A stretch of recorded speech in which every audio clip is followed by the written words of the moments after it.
Welcome, dreamer.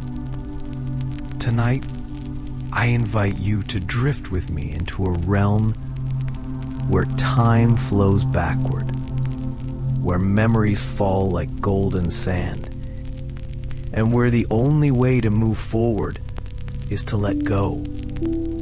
This is not just a story. It's a quiet unfolding, a slow dance with violence, and a whispered reminder that not everything broken needs to be fixed. Some things are just meant to be released. So gently close your eyes. Let the rhythm of your breath slow down. Inhale deeply and exhale softly. Tonight, we travel inside a place few have seen. A place hidden within the grains of time. The world inside the hourglass. Are you ready? Let's begin.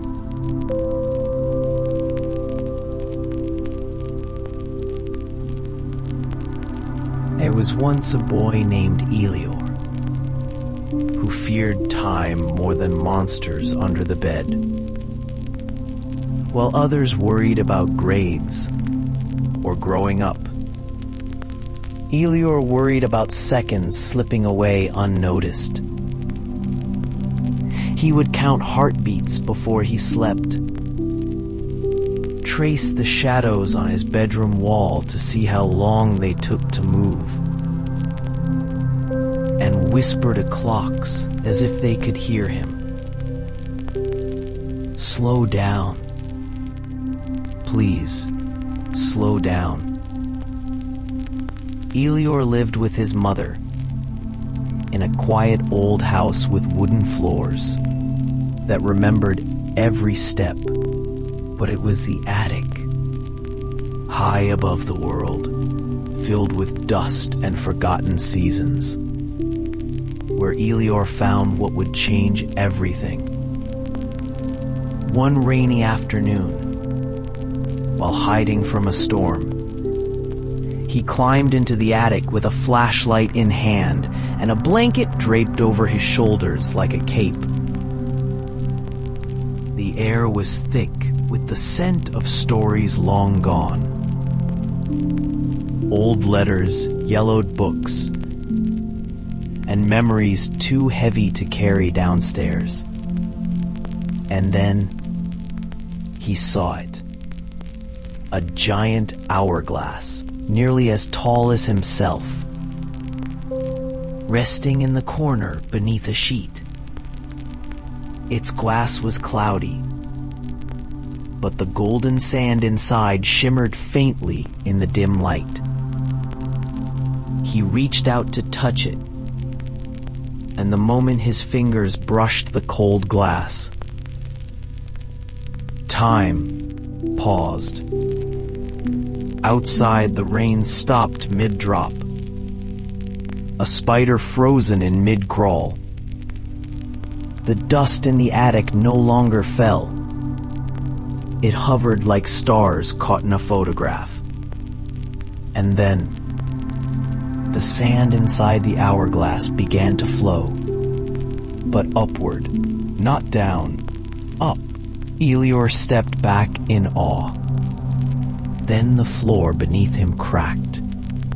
Light poured out, and he fell, gently, slowly, as if floating inside a dream made of light and silence. He didn't scream. He simply whispered, "Where am I?"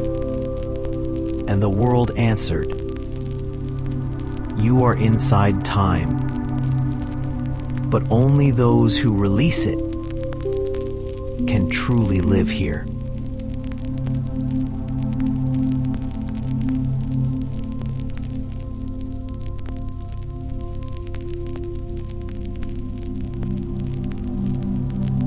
Elior opened his eyes and found himself standing on sand that glowed like moonlight.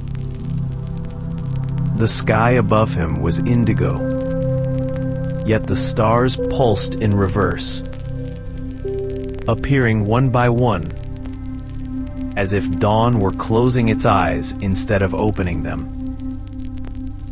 This was no ordinary place. This was a world where time flowed backward. He watched a tree shed its blossoms in reverse. The petals leapt from the ground and reattached to the branches. He saw a river ripple upstream, where fish swam backward with grace, and the sun slowly unset. He took a step forward, but the world nudged him gently to the side. Here, movement wasn't always a choice. It was more like an agreement between you and the moment. As he wandered, he met the first soul of this world, an old man sitting on a bench carved from silver stone, his beard long, his eyes deep with both sorrow and serenity. "Do you know where I am?" Elior asked, his voice quiet. The man chuckled. "You are inside the Hourglass, boy. A place made not of space, but of memory. Here, every step you take is a step towards something you once tried to hold on to, or forget." Elior didn't understand. The man continued, "You can only stay here if you learn to let go. Everything you hold tight, regret, fear, longing, becomes heavier in reverse time, until you learn to release it." Elior frowned. "Why would I let go of the people I love?" "Letting go," said the man, "is not the same as forgetting. It is remembering without pain." The wind shifted, carrying the scent of honey and something else, something bittersweet. The man's body shimmered like dust in the sunlight, and then vanished backwards, as if returning to a moment before he had ever sat there. Elior stood alone again. The hourglass had only just begun to test him.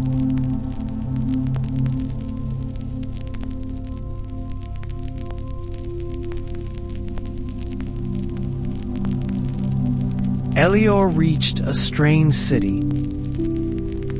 Tall, delicate buildings made of folded paper reached into the sky. But none of them stood still. They collapsed and rebuilt themselves again and again, as if caught in a loop of hesitation. People filled the streets, but they weren't walking. They were frozen mid-step, arms stretched out towards something or someone. Each face carried the same expression, yearning. Elior approached a woman who stood with a bouquet of wilted flowers in her hand, tears on her cheeks flowing backward into her eyes. "Why do you all look stuck?" he whispered. A voice behind him answered, "Because this is the city of holding on. Everyone here is replaying a moment they couldn't let go." He turned to see a young girl in a velvet dress, barefoot, holding a ribbon that unraveled endlessly behind her. "They live the same memory," she said, again and again, until it turns to paper and blows away. Elior watched one man chase after a child that always vanished at the corner.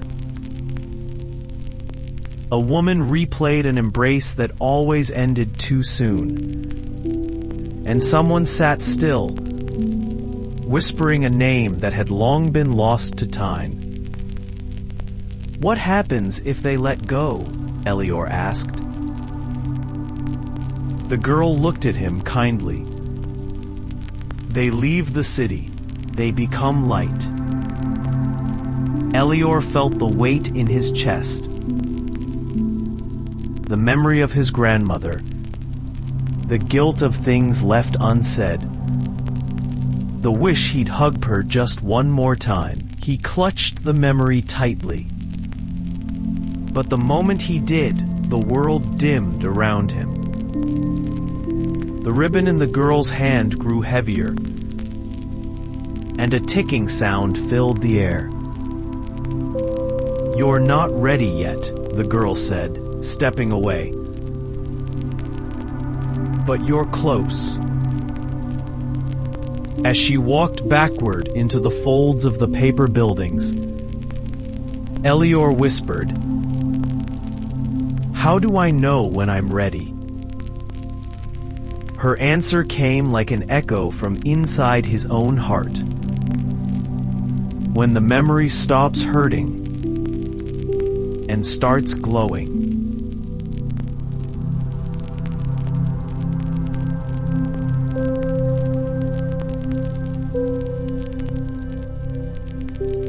Elior left the paper city with a heart heavier than when he arrived. The farther he walked, the softer the world became. Colors fading into mist, sounds dimming into quiet echoes. It felt like walking through someone's forgotten dream. He arrived at a place that wasn't quite a town or forest, but something in between. A great open space, scattered with objects half buried in sand. A single shoe, a cracked violin, letters never sent, photographs with missing faces. This was the Valley of Lost Things. Each object shimmered with memory, a gentle glow, like the last warmth of a sunset. When Elior stepped closer to a porcelain teacup, he heard a laugh echo faintly. The sound of someone who hadn't laughed in years. From a rusted bicycle came the sound of a child's first attempt to fly without wings. It was beautiful, and it was heartbreaking. Everything lost ends up here, a voice said softly. He turned and saw a woman, cloaked in shadow and light, her arms full of forgotten items, like she was carrying stories, not things. "They call me the keeper of what was let go," she said. Elior watched her gently place a child's blanket under a weeping willow, where other soft things had gathered like fallen feathers. "I don't understand," Elior whispered. "Why does it hurt to see all this?" "Because you've spent your life trying to never lose anything." Her voice was kind, but it cut through him like a truth long overdue.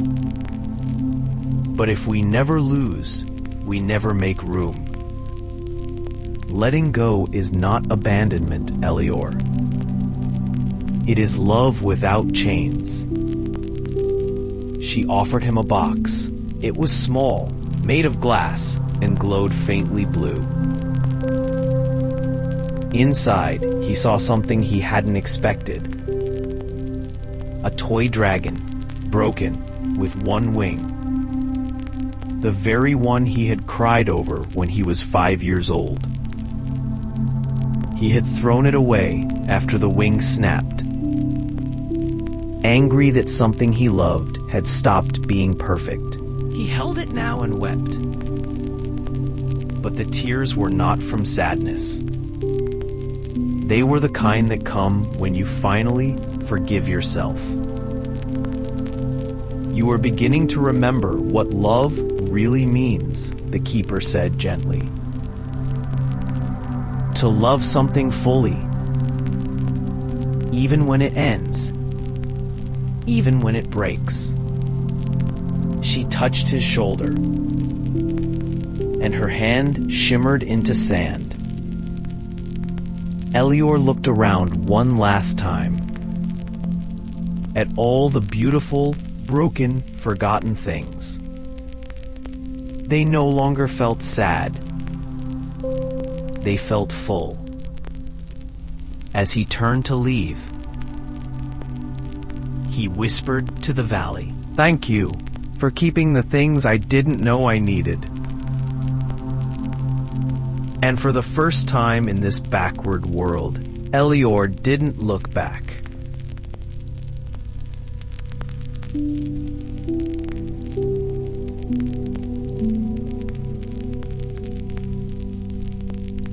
The path grew steeper.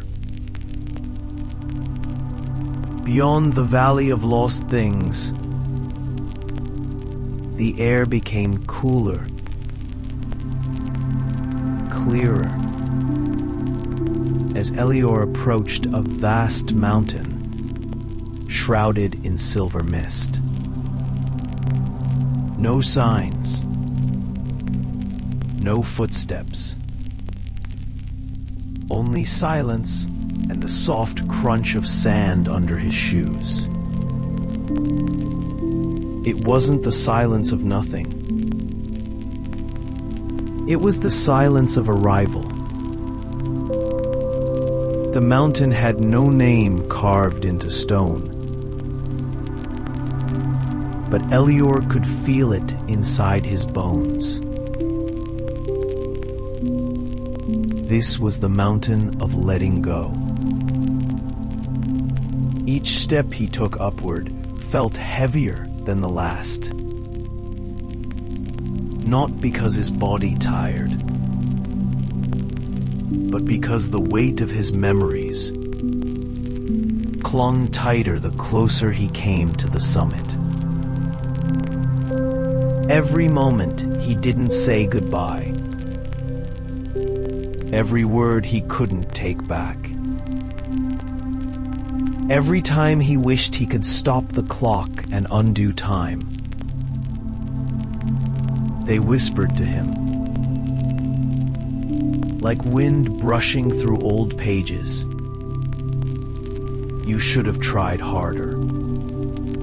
You should have saved her. You should have held on. He fell to his knees. He didn't cry. He simply listened. And then from above, a voice, familiar and warm. You held on because you loved. But now you must love enough to let go. He looked up. Standing in the mist was his grandmother. But not as he remembered her, frail and fading. She was radiant, young in spirit. Her eyes held the kindness of all the years she'd ever lived. She stepped toward him and knelt down. You kept me with you, Elior. Every bedtime, every quiet moment, but I was never trapped. I was waiting for you to forgive time.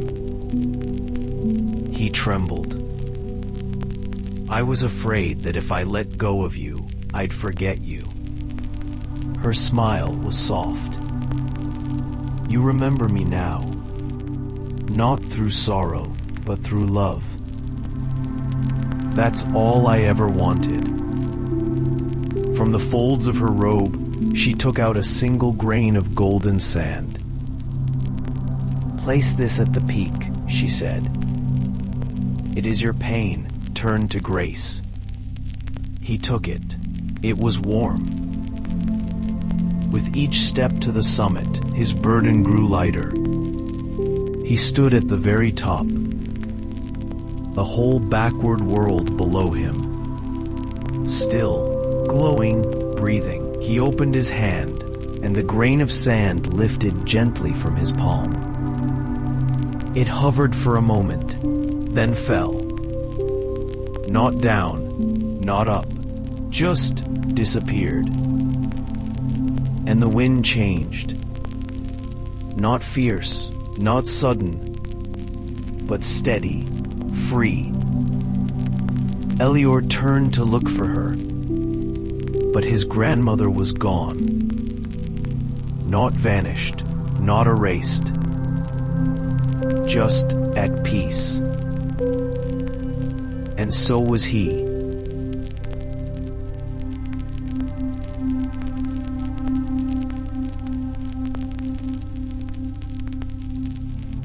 Elior stood on the mountain's peak, his heart no longer racing against time, but moving with it. He turned slowly, and the world around him began to shift. The sky folded like parchment.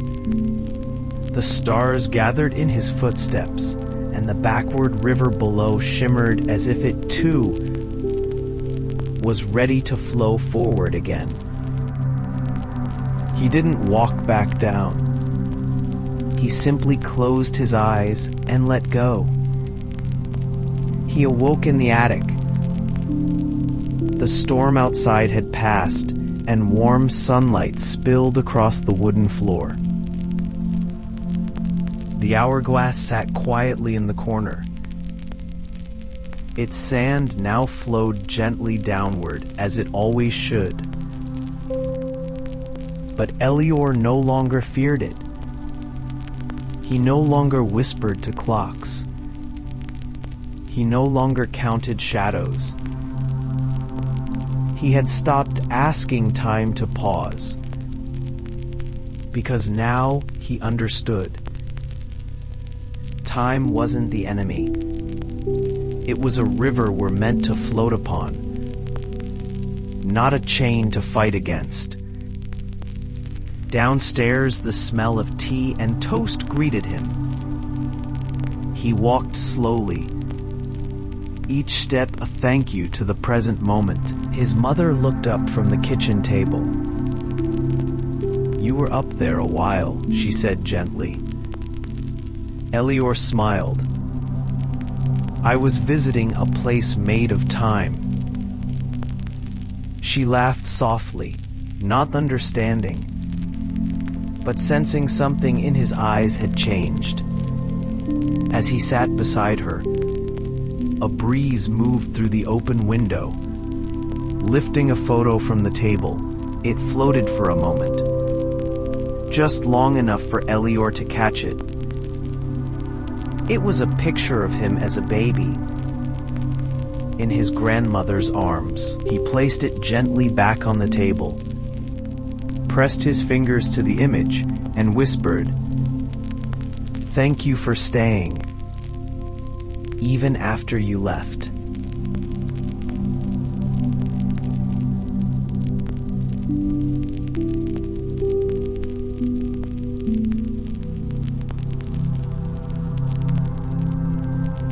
And now, dear dreamer, let the story rest in your heart, like a grain of sand in an hourglass. Quiet, gentle, steady. May it remind you that time does not steal. It teaches, it shapes, it makes room for new beginnings. Tonight, you have wandered through a world most never see. A place inside you, where love, loss, and peace walk hand in hand. You've climbed mountains made of memory. You've released the weight of holding on. And now, you can sleep. Let go. Let time carry you. You are safe. You are home. You are here.